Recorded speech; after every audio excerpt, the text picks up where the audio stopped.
In the meantime, the investigation into the assassination attempt on former President Trump is already exposing some serious flaws in the law enforcement response. Video from the scene appears to show bystanders trying to warn police just before the shooting. Charlie DeMar has the latest from Butler, Pennsylvania. Charlie, really good to see you. So we know, Charlie, that the FBI now has access to the shooter's cell phone. Considering how, for most of us, our cell phone is our life, this has got to be a significant piece of evidence. And Maria, the FBI, they said that they've wrapped up the search of both the shooter's home and the car. They have gained access to the shooter's phone, but sources telling CBS News that so far investigators haven't really been able to glean any useful information from that phone that would give an indication on a motive or any ideologies of why this shooting took place. But as you said, this investigation far from over, so investigators will certainly be focusing on that phone, trying to paint a clearer picture of how this unfolded on Saturday. Right, and you know, it looks like there's going to be parallel investigations, one into the shooting, the other one into how this was able to happen.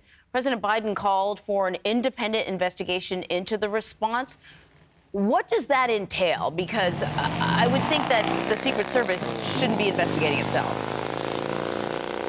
Well, the Secret Service has a no-fail mission. So for starters, the part of the investigation, the heart of it was how was something this catastrophic able to happen under the Secret Service watch? That will definitely be central to this. We do know that the Secret Service says they didn't sweep the building that the shooter was perched on. And sources also telling CBS News that there were actually sniper teams beneath the shooter, inside that same building that the shooter was on. So a lot of questions. The Secret Service says the reason they didn't sweep that building initially because it was technically outside of that secure perimeter. So, Charlie, just a question about snipers being in that building. Those were not Secret Service snipers? Or who do those snipers belong to? Our understanding, our sources telling us that those snipers were local snipers who were basically on standby below where the shooter was perched. Okay. And so we also know now that the Secret Service, the director of the Secret Service, is going to be testifying on Capitol Hill, probably going to be facing some really tough questions. What answers are lawmakers looking for?